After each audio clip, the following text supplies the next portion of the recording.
a Bíblia juntamente comigo, no livro de Romanos, no capítulo 8 e versículo 22. Sabemos que até hoje toda a criação geme e padece, como em dores de parto.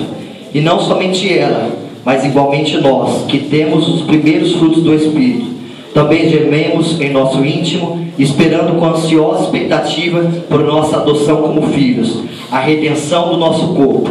Porquanto precisamente nessa esperança fomos salvos. Contudo, esperança que se vê não é esperança. Pois como pode alguém anelar por aquilo que está vendo? Porém, se esperamos por algo que ainda não podemos ver, com paciência o aguardamos.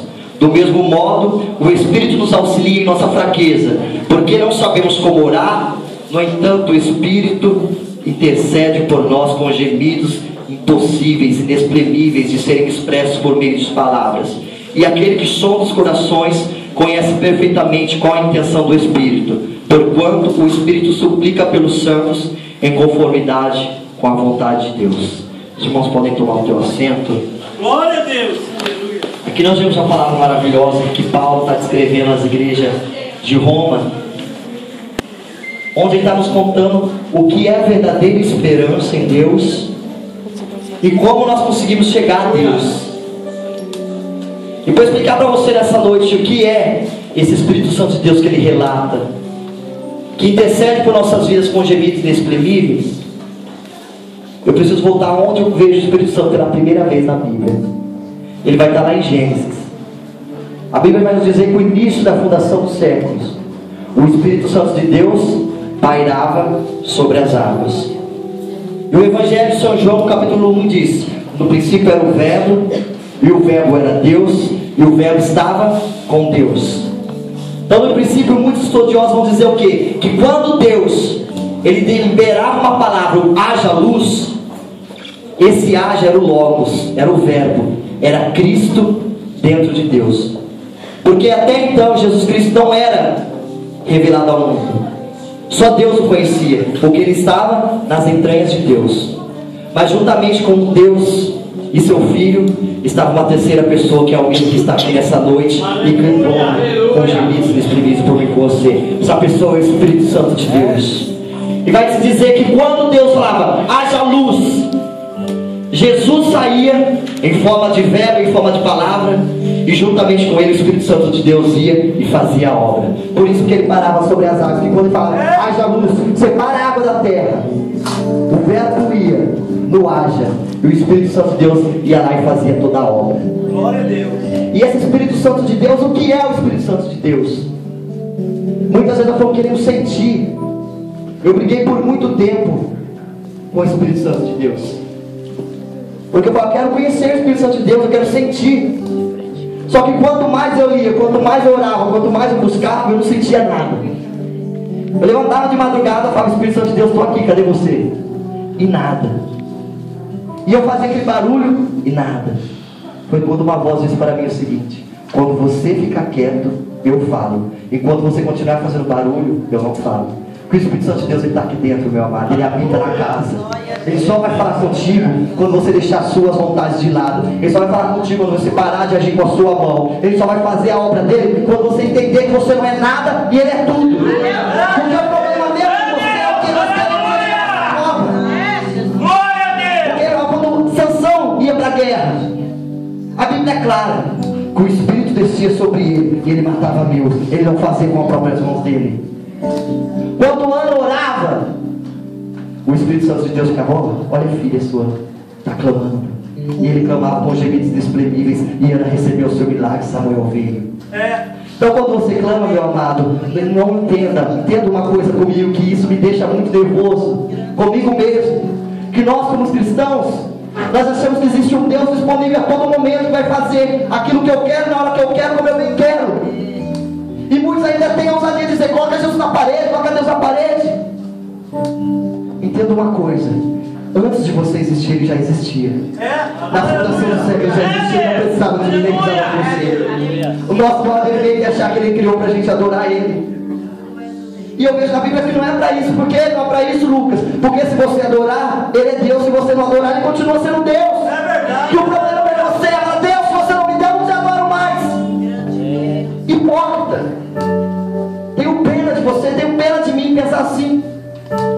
Porque se você adorar, meu amado, Ele continua sendo Deus, Ele trabalha, Ele faz. Mas se você não adorar também, Ele está entronizado no mesmo lugar, recebendo a adoração dos anjos, dos arcanjos. Se você não adora o mar, não chega o seu limite, Ele está adorando. Se você não adora os passarinhos todo dia de manhã, canta. Ele vai falar em Mateus 6. Por que se anda ansiosos? Porque não vai comer? Ansiosos porque vai vestir? Faça que nem um passarinho. O que ele está falando? De manhã, ele nem sabe o que ele vai comer, ele nem sabe se vai ter coisa para o amigo dele. Ele já começa cantando, ele já começa adorando. As flores dos campos são vestidas. Ela nem sabe se vai ter ou não vai ter. Mas ela nasce, ela brota, ela dá fruto. Só que eu e você queremos que esse Deus desça do trono, faça um milagre, aí você vai e adora. Nós queremos que esse Deus fala: ô filho, eu estou aqui, daí você vai e adora. Mas entenda uma coisa, se ele está quieto, ele está trabalhando. Então apenas adora, apenas vem de novo, Senhor. Porque ele está agora, dele. A igreja está costume, como eu falo, de um filho mimado. E a culpa não é minha, a culpa não é sua. Eu peço todo perdão pelo pastor, não estou falando que é o pastor dessa igreja, mas os pastores e líderes que atualmente estão na igreja estão acostumando a igreja dessa forma. Porque se você contribuir com 10, Deus vai te dar 20. Se você contribuir com 50, Deus vai te dar 100. Mas não é dessa forma que funciona. Porque Deus, Ele não faz troca com ninguém. Ele não é um cambista que você chega lá, te dou 100, você vai ter que me dar 200. Não, meu amado. Ele procura uma verdadeira adoração. Quando ele fala aquela viúva, a verdadeira oferta, muitos vinham com 50, com 100, mostrava para todo o povo: ó, estou dando 50.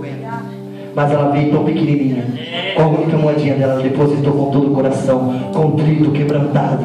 Ela estava dizendo: eu não tenho nada, eu não sou nada, eu renunciei a minha carne, eu não posso mais nada, mas eu creio num Deus Todo-Poderoso que pode trabalhar tudo.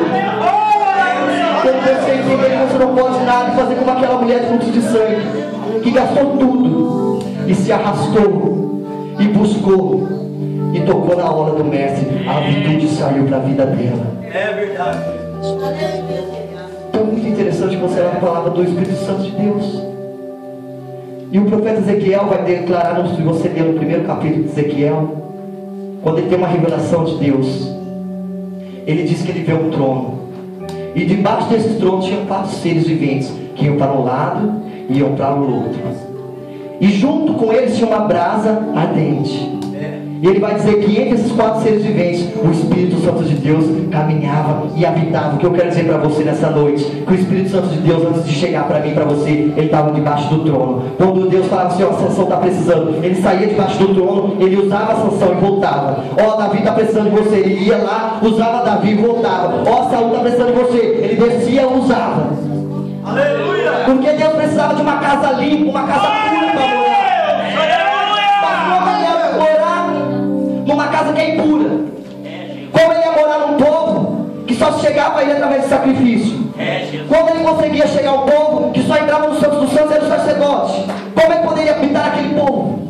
Jesus, aleluia. Mas aí acontece algo lindo na história. Glória a Deus! O Santos de Deus fala: Deus, quando eu vou descer, eu quero habitar com o meu povo.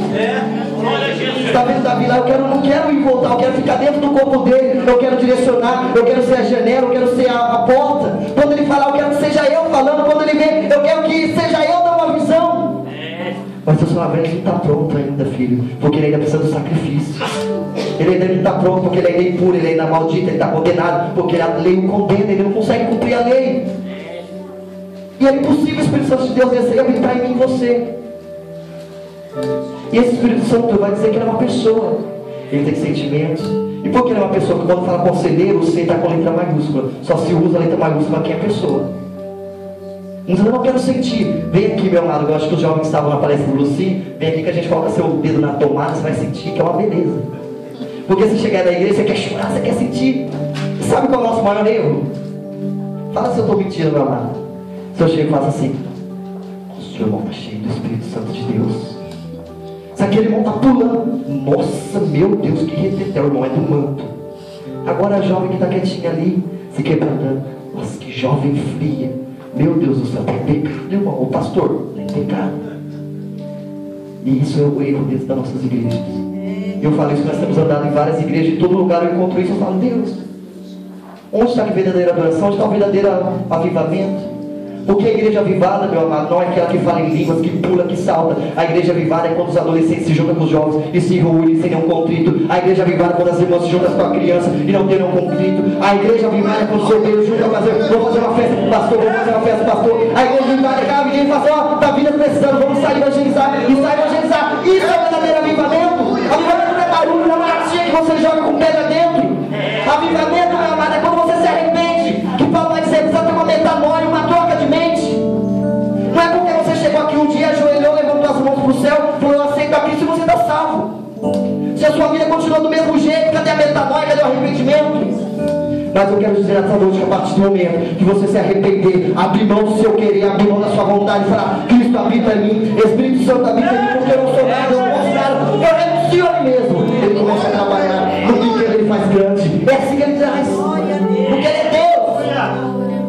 O Espírito Santo de Deus queria habitar em mim e você, mas ele não conseguia, porque a lei o condenava. Porque nós éramos malditos, a ira de Deus estava sobre nós. E algo mais terrível na Bíblia, que Paul Washer vai dizer, um grande pregador americano, ele vai falar, a pior notícia da Bíblia é que Deus é bom. Como assim, Lucas? Você vai falar para mim que a pior notícia da Bíblia é que Deus é bom? Te faço uma pergunta, pastor João. O senhor gosta de criança, bebê? O senhor ama? O senhor ama o aborto? O senhor odeia? Você gosta dos judeus? Então você odeia o holocausto. Você gosta dos cristãos? Então você odeia aquilo que a igreja está passando, a igreja perseguida lá na Coreia do Norte. O que eu quero dizer para você, se Deus é bom, Ele tem que odiar a maldade. Se Deus é bom, Ele tem que odiar o pecado. Se Deus é bom, Ele tem que odiar o pecador, porque tem tudo contra o que Ele falou. Se Deus é bom, Ele não aceita o iníquo, Ele não aceita a iniquidade, Ele não aceita o seu pecado. Você cheira mal aos olhos dele. Porque a palavra do Senhor vai dizer que quando você chora, quando você adora, vem um anjo com uma taça, ele leva aquilo para Deus como incenso. E chega de cima, Deus fala assim, aquele incenso. Só que muitas vezes esse incenso é podre, porque fala que é qualquer fogo estranho sobe. Que nem tudo que é dito em nome de Deus é Deus falando. Nem todo profeta que falou é profeta, meu amado. Eu quero abrir a sua visão nessa noite que o Espírito Santo de Deus está falando. Eu não sou nada, sou pequeno. Sou falho, tenho apenas 22 anos de idade.